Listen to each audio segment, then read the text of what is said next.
Hey everybody, welcome to Hanging on Monday Nights. I'm your host this night, Jay. I'm with us, of course, from all over the country. We've got some amazing DJs. I've got John from Boston. I've got DJ Eric from Woburn, Massachusetts. I've Hello. got Buddy from that Chi-Town hustler city of wind. And I've got K-Dog Kevin from, I think, OH. I-O.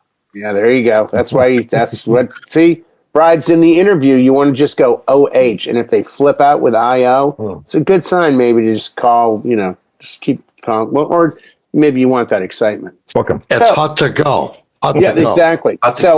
First, I just want to mention we have sponsors, and we always want to thank our sponsors. They pay for the channel. They help support the channel. They keep us on air. And the big one that I want to point out tonight is DJ Event Planner. Down in the description of all our videos, we have links to all of our sponsors.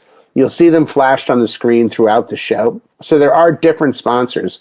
At any moment, you can check those out in the description. And please do try to use them. Most of us use all of the sponsors we have. EV is a big sponsor of ours. I have Evolve 50s that you've seen in my videos. So we really appreciate our sponsors. Without them, this would not be possible. So it's wintertime. Today is February 24th. February's almost done. Second month of the year, almost out the door. Want to just see what people are doing in the DJ industry for right now. I don't have any weddings. I didn't have a wedding in February. Not one. I had a Rock and Roll Hall of Fame, New England Rock and Roll Hall of Fame in Massachusetts. I did that a week ago with John Colley. John was in charge of production and backline, provided amps, guitars, drums, gear. I had the VIP access. I just flew in, showed up, played music, and that was kind of it. I mean, I did help load in, load out, but the bulk of it was John running production with Bill from Sound City Events and Production. It was a good event, John. I mean, it was not as packed as we wanted because of weather. Yeah, we had the looming snowstorm on the horizon. That was a little tough for attendance, but for the guests that we got and some of the rock royalty that came through, that was a pretty big night to actually get some FaceTime and speak with John Butcher. Yep. From John Butcher Axis, to speak with Charlie Farron, David Hull / Hype from Farron Hype Band, and all the people that came through. Swinger from SSD. Linda from Throwing Muses. Yeah, Bristol was there. There was going to be, we probably lost half the crowd. And this is the reality of events. If you're DJing or doing any event, the crowd we lost are all in their late 60s, early 70s. They're not driving out to go to New Bedford on a Saturday with 3 or 4 inches of snow and a storm coming. So that was the downside, was weather. And a big shout out to Chris and Brendan, who helped hold it together from the venue. The 100%. Vault in New Bedford, so give them a shout out. Yeah, if you're ever in New Bedford, check out the Vault. Great food, too. After the event, we went next door to the restaurant. Really good food. Great pizza. I had a chicken sandwich for lunch and pizza for dinner. It was great. Yes, and locally run. The new owner-operator that came in July. Michelle. Yeah. Young lady, she really has it together. She had green hair at the time, but it may be different on a night if you visit. It could be a different color now. Yeah, I get the feeling that could be a weekly color change. So from there, I flew back. I got in Sunday night at 10, and at 11 o'clock Monday, I drove to Vegas for a PBX MEX, which is Photo Booth Expo, Music Expo, or Mobile Entertainment Expo. It's formerly, those of you that may remember Mobile Beat, it's formerly Mobile Beat. So if you ever went to Vegas in February or March for Mobile Beat, this has kind of replaced it to a certain extent, but not completely. But it's always good because when you look at DJ shows really around the country, you're August, February, and I think June. There isn't a lot going on. There's some small regional shows that you can go to. But as far as kind of bigger shows, those are probably the 3 months that you're going to see a show. So it's good to get some of the gear that DJs haven't seen yet out. But, and it's Vegas, so it's 60 degrees when people are getting snow back home. That was mine, and then I had a wedding show yesterday. It's that time of year. Brides need to pick things. The one thing, and I know Buddy had a wedding show yesterday, so I'm going to kick it to him in a second. The one thing that really shocked me, that I'm not used to, was there were 3 brides There was, I'm getting married next year in May, but I don't have a date and I don't have a venue. There was probably 7 or 8 brides who are, I'm getting married in April and May of this year. I have a venue, I have a date, I don't have a DJ. And then there was, we haven't picked any of that. And it's very difficult to try to tell someone when they're like, how much? I'm like, oh, when and where are you getting married? We're not sure. And a couple times I probably shouldn't have done this, but I just went, well, then I'm not sure either. And luckily both times the couples kind of laughed. I said, I can't tell you because I don't know what you're doing. If you're getting married on a Monday and it's 3 miles from my house and it's during the morning and afternoon and it's 30 people, that price is going to be different than a Saturday night and I got to travel for 5 hours. And they were cool with it. They told, because I said, do you have a region? They're like, well, it's going to be down here, maybe up in LA, because this was in San Diego. So it might be here, San Diego. It could be in Arizona too. I'm like, guys. So I was kind of I was shocked at the inconsistency of dates and locations. What did you see at your wedding show, buddy? I kind of saw the same thing. I'd probably say at least a third. First and first, it was busy, and that to me is a big thing. I've read a lot of DJs that and talked to DJs, including Kevin, that done some wedding shows, and they didn't see a really good turnout. We had a really good turnout at this one, and I have another one come up this Saturday, so it'll be interesting to see. But I would say about a third of the brides had no date, no nothing. One couple we met, they literally got engaged on Valentine's Day. So this is, only within a short time, someone is getting engaged and someone's out there in the market looking for stuff. So it is very difficult. But this is the time where all the money you save up for advertisement, this is when you start putting it into wedding shows and advertising, because the seeds you plant now are the flowers that grow later on in the year, those business that you need to do, and for next year. But we did have 2 brides, and those 2 brides were 2027. So I was just going to ask you. That's so funny. I was just going to ask you because I had 3 brides for 2027, and they were all 3 were December. And I made the comment like, "Wow, that's really far out planning." Yeah, and one was May. Yeah, go ahead. One was May, and one was, I want to say July off the top of my head. But I'm like, 2027, I'm like, okay. Because we had 2026 weddings booked. I have 2026 weddings booked in the middle of 2024. Yeah. Because those dates are important, and they know those dates fill up. Especially, I don't know how it is out by you, but here in the Midwest, in the Chicagoland area, basically September, October, November has become the big, huge time for weddings because 100%. weather's a little cooler, sunset pictures, but people want to have. They know the sun's coming out earlier. The sun's not setting at like 8:30, 9 o'clock at night. It's setting at 5, 6, 7 o'clock at night. So they can get those pictures and stuff like that done. In early spring, also, it's another part too. There's still a little snow, but it's not as pretty as it is late summer, early fall, because you get color change. But the thing is that early spring, a lot of grass is not green or plants are just starting to bud, so it looks still a little barren. So the picture's not as pretty as that time. So it's that whole entire area. I know a lot of people want that time. So a lot of people are booking way early now of those. But yeah, it was really weird talking to people that they had no idea. They didn't have a venue. They didn't have any vendors picked. They had not a date. Well, sometime in 2026. Okay. And we would tell them, you need to get your place. You need to get that stuff going because you can have your ceremony at the venue or at the church or at wherever you're going to do. Yeah, it's really funny, and I don't know whose fault it is. I think it's just the availability of information online. I mean, I've only been married 25 years, but I distinctly remember when I got married, I used zero websites. Maybe a gift website, like where we registered. But as far as like shopping vendors on websites, not one. Not one. I had enough local vendors that I just didn't need to. But I remember the process being so simple because I could call a cake maker or a florist or whoever, make an appointment and go in.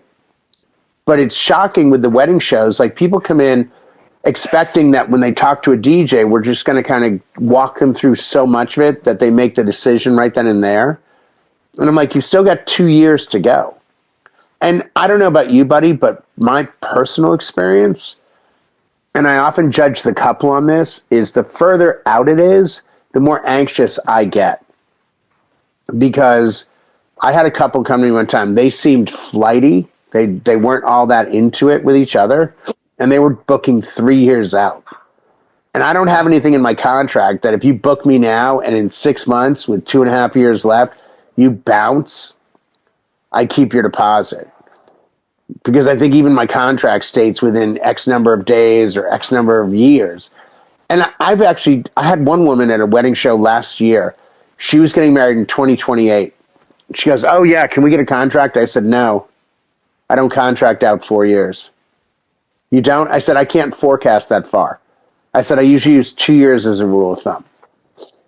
I'm like, you don't have a date and you don't have a location. So you can't get a contract that has nothing on it. Because if, you suddenly decide on a date and a location, you hit me up and I've already booked it, Yeah, But yeah, too far is too far. Like you say, a lot of things change. The expenses to get there and do it could change. What's taking so long? I mean, when I got engaged, I got married within a year. Or maybe she's in college and she wants to finish and get her degree. Then they're going to get married. So it's some weird 4-year wait or something like that. But that's to me, that's like you're putting the horse before the cart before the horse a little bit. Or she's trying to lock in a price before it goes up. And I understand that, Kev. I totally do. But the problem is you can't, and as I've told people, I can't give you a valid price quote without a date and a location. Yeah. Well, isn't it all the same? I'm like, no. If I'm driving 6 hours to get to your wedding versus 6 minutes, I said, here's what you need to look at. If you want an estimate for your wedding, in 3 years, it's going to be $400 for all performance hours.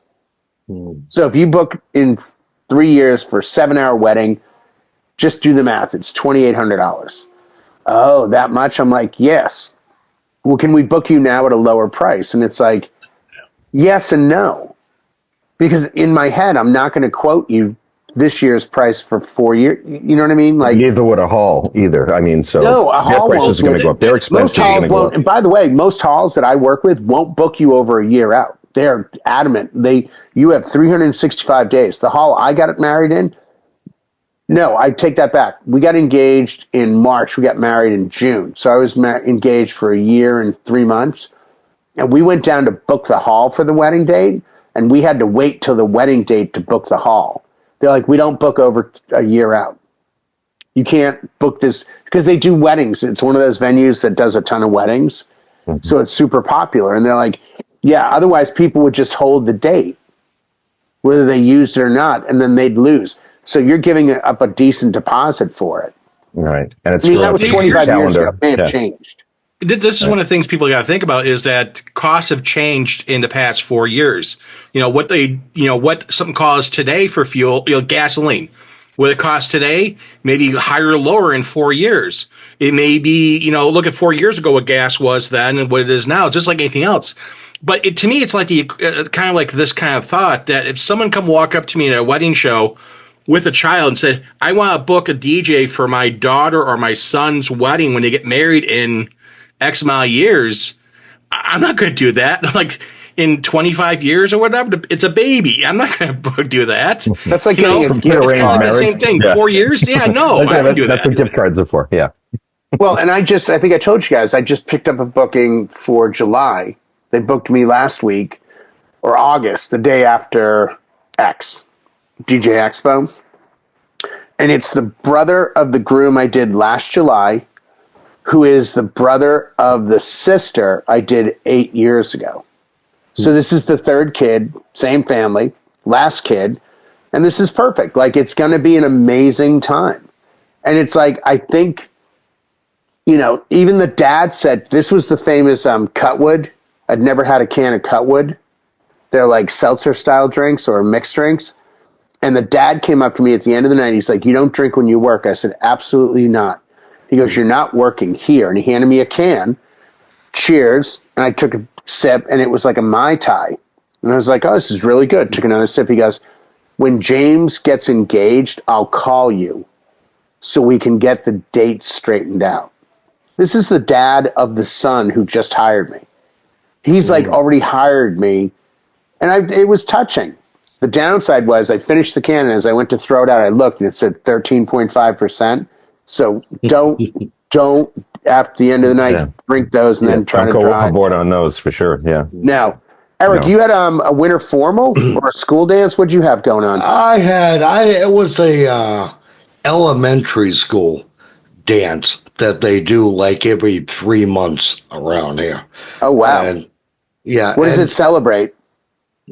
Nothing. It's just I get together. It's not for a school. It's for a community center in Westford, Mass. And, okay. Okay, so like every 2-3 months, they'll put on this one night. It's 2 hours, easy in, easy out. It goes by quick. And the thing is, you get these little kids coming up, shoving their phone in your face. Can you play this? Can you play that? And next night, and they already booked me for another 2 months out, Nice. But I'm bringing my wife. She's going to deal with all that phone in the face stuff. I'm not doing it. It was too much alone, really. 200, 300 kids, and one kid, and look at the age group, elementary, right? So K through 5. Right. So the oldest kid there is maybe 12. Right. Exactly. I kept back a few years. Yeah. One kid shoved the phone in my face. The song is called, and this is not on my radar, I don't think I've ever played it, Faster and Harder. And right away Lawrence of Acid? No, it was... It already sounds threatening. The other night. Yeah, we discussed this the other night, Kevin. Who does the song, Eric, if you don't mind me asking? Well, it was Gary Lou Human or something like that. Or barely something that's like spelled with or something. Oh, it's a bunch of consonants and one vowel name. Kind of thing. Exactly. Backwards. So once I seen this title in my face, I'm like, I'm not playing that. Inside my head, I said no. And I said to the kid, if I can find it, I'll, that's what you always say, right? If I can find it, no problem. You could look it up, Jay. We'll play it after the show, which we did the other night. I'd like to. Yeah, it's called. And you know what? When we listened to it after we discussed it the other night in here, it really wasn't that's it. Matt just put it in. Fairly Human. Yeah. He put it in the chat, but you know what? The name doesn't always mean it's a bad track. And I'm just going to pass this on to you. I'm not a school dance expert. I got dragged in when my kids were in school, and it's funny because they called me this year. We have a thing every fall called the Harvest Fest for K through 5 where my kids went to school. Well, when they were in school, 2 hours, they'd pay me like $200. And it was fun because my kids could be like, that's my dad. He's the DJ. He's cool. And then my kids, Connor and Colin, my two boys, are 22 and 19. Connor's going to be 23 next month. Like, the school's still hitting me up to be like, hey, we don't think your kids go here anymore, but you were so good at this because I would not play swears. Right. But now you look at how much, like the first time I did it, I had CDs, if that tells you anything. No computer. And I remember the CD that I had to get was the High School Musical. Because it was like 5 songs I had to play off High School Musical. And nobody here could even name a song out of High School Musical or Glee.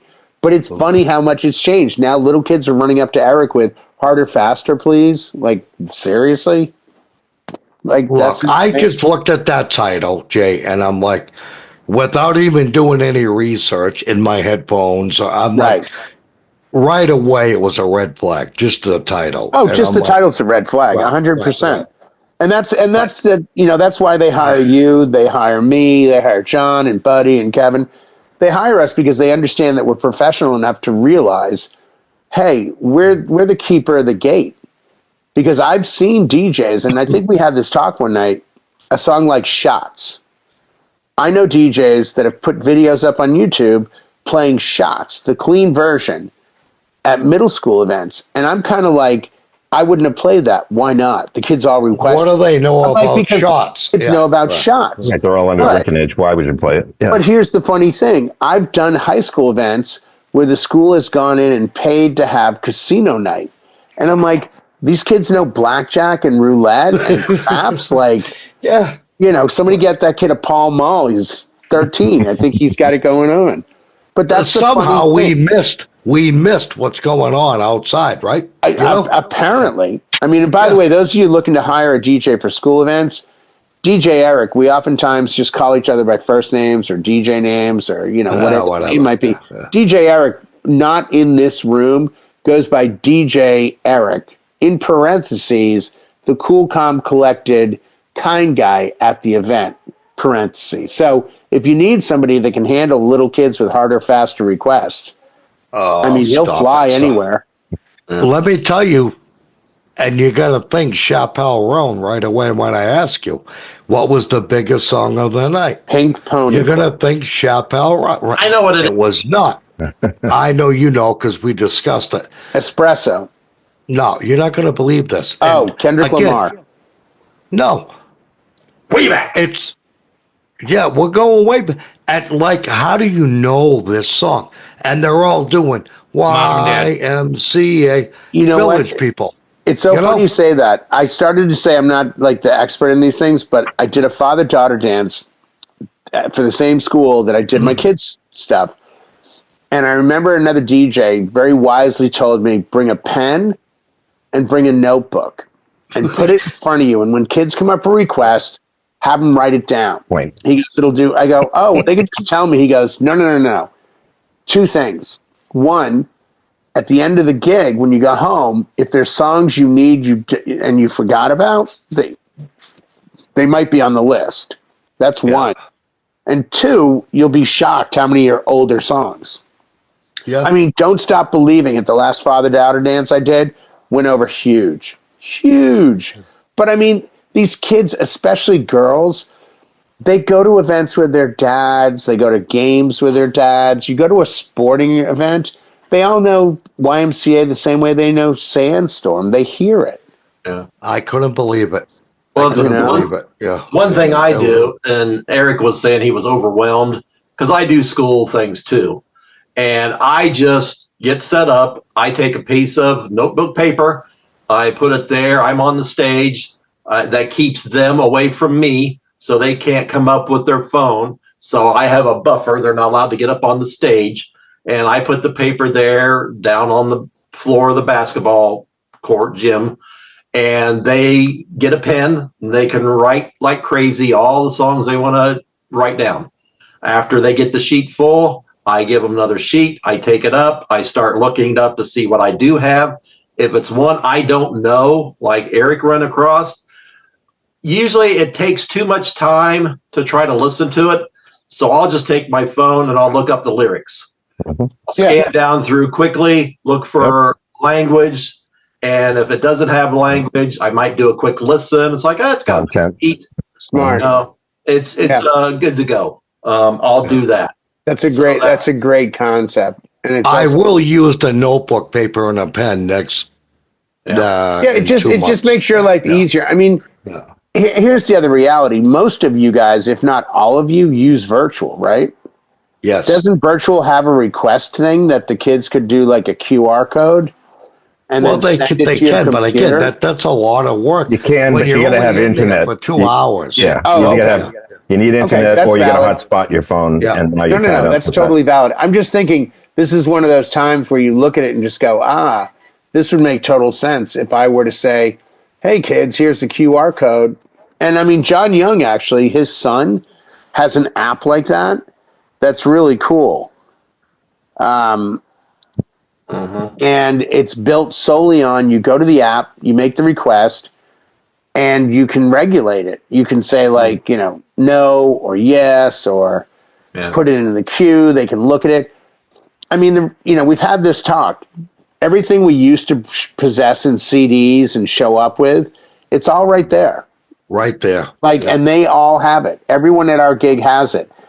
We are never going to be better than the internet, but we are always going to be better than AI and the internet in that we know what to play next because we have eyes and we have the ability to read the room.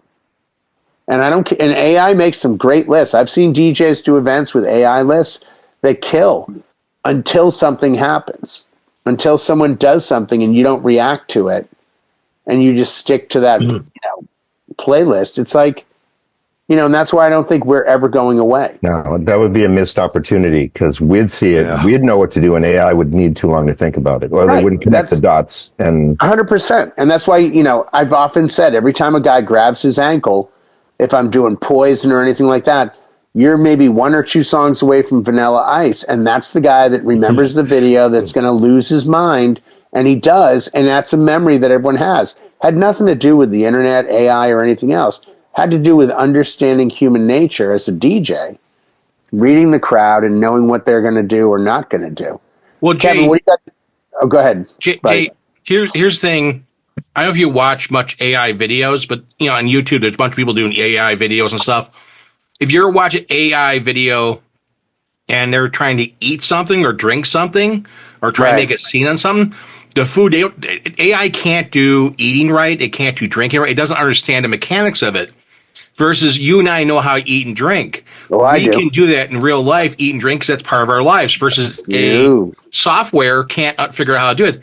Just like DJing. Again, having this great looking list and having that stuff, but executing it is totally different. Yeah. And that's a key thing, is that they can't execute what we can do.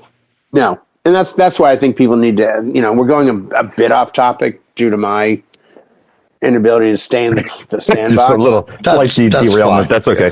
AI is going to show I've got 15 fingers on this cup. This would be my hand. If it's that's a fake photo. And I think it still comes down to the reality of no matter what the event is, it will always come down. I mean, look at the events you do where you're just having someone speak. And you got to show up with a microphone and a couple speakers. There's no AI to do that. And I don't want this to be a rag on technology, because I think I've used AI with DJing and it's worked really, really well. I just haven't relied on it. And I think if you rely on streaming, AI, and other tools, you may get yourself in trouble at some point, because you're relying on internet and flawless execution of things that aren't always that way. Kevin, you got anything going on this winter? What's going on with you? Well, a couple of weeks ago, I did a fireman's banquet, and that was something I've been doing annually. Now, I did, since I'm now doing some KJ work, I did mention it to the guy. He's like, is there any other services? Because I do karaoke and trivia. And he goes, wow, man, I got some guys that probably would enjoy that. And I said, well, here's the quote for just, your microphone, sound, dance time after the awards part. If you want to do karaoke, just reach out to me and I'll give you a new estimate. Well, he never did. And I had quite a few of the firemen come up. It's like, hey man, can we do some karaoke? I was like, no, I did mention it to the booking gentleman, but he didn't follow up.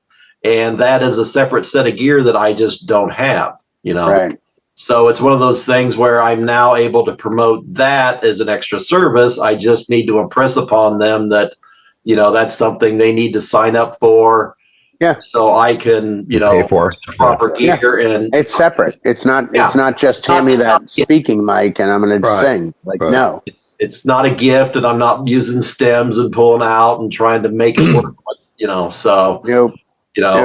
Beyond that, I've been doing some wedding shows, bridal shows. I was supposed to do one a couple weeks ago, but we had some bad weather move in, and we had about 5 inches before the event. I hadn't prepaid. I was going to pay at the event, and I decided that I didn't want the risk of no one showing up and me arriving and then an outlay of cash. So I called them and told them, thank you very much. I guess I'm not going to come, because the level of emergency level for the snow warning was one level below roads closed. So I decided it's not a smart thing to do. I do have a couple coming up here in the middle of March. One's a boutique, one where they only have one vendor of each type. Nice. So it'll probably be a little bit more little bit more intimate. The other one is down in the greater Columbus market. I'm looking forward to both of those. I've been to the one in the Columbus market before, enjoyed myself. The other one is a new one. So very cool. Some bookings. One thing I've noticed this year, I don't know whether anybody else has noticed, I've noticed a decrease in the amount of bridal shows. I've reached out to one. They don't seem to be having a show. And another one I know flat out, they got completely booked this year. So they didn't see a need because they had all their dates full. That was what they were concerned with. So, right. No, I get that. That's one thing I've noticed is I don't know whether people are going to more, apps, websites for their bookings or what. I don't know whether bridal shows are dying or what. I don't think they're dying per se, but I can tell you the show I did yesterday, last time I did it was probably 12 years ago, and it was 3 times bigger 12 years ago. It was in 2 halls. This year it was in half of a hall. Yeah. So if somebody asked me, are bridal shows going away? I would have to say yes.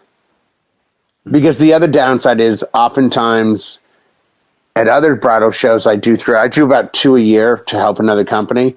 And the other show, which is local to where I live, 99% of the brides have already got all their vendors. And it gets to the point where after about 2 hours of hearing, hey, you guys looking for a DJ or a photo booth? Or no, we have all our vendors. And I just, after about 2 hours of the 4 hours, I can't stop myself. I just start going, so what are you doing here? Yeah. We just wanted to see if there's any ideas. I'm like, oh, cool. Ideas for what? Because at that point, I'm not going to lose the sale that I can't have. That's funny. Yeah. And I just say to them, like, so what are you doing here then? Well, you get clearly more prepared people than because Bill just took Brad and Stams to the Hawthorne in Salem, and they had a bridal show yesterday. It's 5 DJs, 3 cakes, a few different caterers or whatever. And nobody really had their stuff together yet. They hadn't locked in on a venue. They hadn't really, this is why it's good for us in the industry. You should know several florists. You should know several limo drivers. You should know some connections. So, you need stationery. You need like wedding things done and pretty or signage or things like that. No different people. So you can help fill in some of the blanks that these brides have nothing. Like, well, where are you? Oh, well, we're in New Bedford. Oh, well, Dartmouth's right up the street. I happen to know this hall. You should go check this out. Let me write this down for you. 100%. Here's my number. The more you can fill in to help make that sandcastle, the less that it's just going to fall apart. Because you control a little bit more of, have you been to Montilio's? Great bakery. Oh, you should check out their cakes. They have this whole selection. I think that's how we become more valuable as just the guy like, well, I show up and I play music and I'll follow your playlist. It's like, no, you bring more to the table than that. And if you start talking to a bride at one of these shows, like I didn't get to attend because I was busy yesterday, but the more you can show that you know what you're doing is the reassurance that they need sometimes to say, yes, this is the guy I want. I talked to, I guess there were like 4 or 5 different DJs there. One's in sneakers, cargo shorts, and Bill's dressed and Brad's dressed. They look the part. Like these guys seem to like really take it seriously, and these other guys just came out of the Winnebago, to set up a speaker and a blinky light. I mean, we can do that show next week. And I would love to, because I've gotten into it with so many vendors that while they're shooting the wedding, it's in like kind of faded jeans and a t-shirt. And I'm just shaking my head like, you get a $6,000 camera with probably another $3,000 worth of glass, meaning lenses.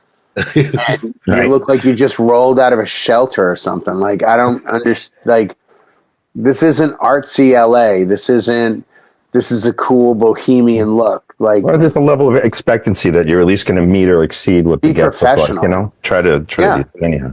Well, I mean, the event you and I did, everyone dressed up. I had that like black leather shirt. Bill had a new shirt. You got dressed. Like, none of us looked like we just rolled the crew in. Right. But we understood the assignment. Like, hey, you're going to be DJing next to the stage in what was that club's capacity? 400, 500? Probably 4 on a good night standing room. If you count the bar and the restaurant on the other side too. Oh, yeah, that goes up. But I mean, with a lot of dignitaries. I mean, the major newspapers in the city were there. Yeah, we had a radio station. We had someone else doing some video filming and stuff. But that was there was a lot going on. I mean, it's going to be published at some point. We'll give everyone the link. Yeah, there'll be a documentary coming out on that too. Yeah. So. And by the way, just for those of you that wonder, oftentimes you see me keeping my throat moist because of my voice. As John can tell you, and John was the same way. John, myself, we were working at the second the event ended, when the last song was played, which was Aerosmith Home Tonight. Could not have picked a better song, whoever the DJ was. Yeah, it helps to know all that good Boston music. Yeah, pay him some respect. But that was the first drink of the night we had. Yeah, I didn't know nothing during work, nothing before. And again, it's just that it's a standard. It's a respect of the event and showing that you give a damn. And it's not. I'm not here to. And you have, understand, it's not my party. I'm here to run it. Yeah. Exactly. So again, a lot of what you hear on the Hunt Hanging on Mondays is our opinions. But it's our opinions based on 20, 30 years of doing this, sometimes 40 years for some people. And, it's just, we're here to try to guide people to a successful outcome, to a positive outcome. And if we can answer anything, by all means, put it in the comments. Of course, check out our sponsors. I want to thank everybody tonight, John, Eric for coming in, Kevin, Buddy, everyone that was on panel, those of you that were in the back, Ken, Matthew's in the back, Tom, really appreciate it. We'll do this all over again next Monday. If I don't get frozen to death, if I don't freeze to death on the mountain this weekend, if the creek don't rise Sugarloaf and the good Lord's willing, and even before we do it, we're going to give you a little bit of an insight into next week. John, what do you have this week? I'm going up Thursday night. We're doing an overnight kids skiing. It's called the Winter Downhill 24 at Sugarloaf Mountain, Maine. So they go up Thursday evening. It starts. They can start their ski runs. They can ski all through the night. And I pick it up from 6 a.m. and I run until like 10 o'clock that night. God bless you. We're going to ski all day. I was set up outside, speakers outside, doing announcements all day. We're going to have some fun. There's some food, some hot chocolate. The moose of the mountain comes by in his costume and does a little dance with the kids. It's a great time. It's a big charity fundraiser. It's downhill d24.org. So thanks for the shout out there, Jay. Absolutely. No, that's going to be something that gets talked about next week about surviving the freezing cold while DJing. Yes, not to die. Keeping his sanity throughout it. So again, we look forward to seeing you next week. Check out our sponsors. Thanks, John Young, DJN TV. Check out djntv.com as well for other information about what's going on in the DJ community. Everybody, thank you so much. Appreciate you. Stay well, stay safe.